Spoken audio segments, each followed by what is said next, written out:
Good evening, ladies and gentlemen. Today we have the opportunity of having one of the most dedicated human environmental activists in here before us today. Ken-Saro Wiwa was born Kenule Saro Wiwa in Bori, Niger Delta, western part of Africa to be precise, on October the 10th, 1941. He got married to Neve Saro Wiwa in 1967 and fortunately enough blessed with 5 children: Ken, Gianni, Tiedan, Neil, and Nina. Ken-Saro Wiwa studied at the University of Ibadan in the year 1965 and holds a bachelor's degree in English. As an activist and the president of the Movement for the Survival of Ogoni People, he led a non-violent campaign against environmental degradation of the lands and waters of Ogoni lands by the operations of the multinational petroleum industry, especially Shell. He was also an outspoken critic of the Nigerian government for failing to enforce regulations on the foreign petroleum companies operated in that area.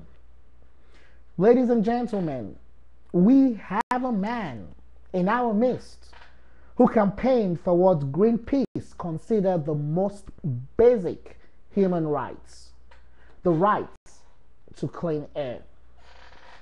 He has not only been successful in protecting the lives of all rich regions, but is also a recipient of the Right Livelihood Awards and the Goldman Environmental Prize.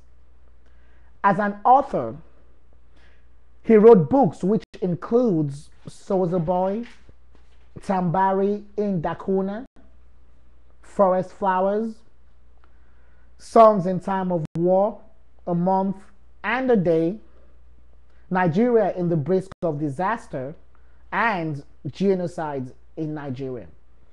The producer of one of the longest TV series in Nigeria, Bassi and Company, has proven himself to be not only someone who fights for the protection of our environment, but also has been able to express his beliefs through literature and the media.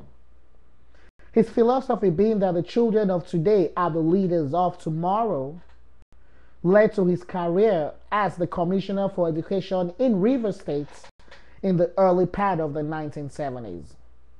In 1992, being a man who lets nothing deter him from fighting the right cause, he was arrested and imprisoned for organizing a coalition of peaceful demonstrators only seeking protection of an all-rich environment. In one of his speeches, he said, "We either win this war to save our land, or we will be exterminated because we have nowhere else to run to."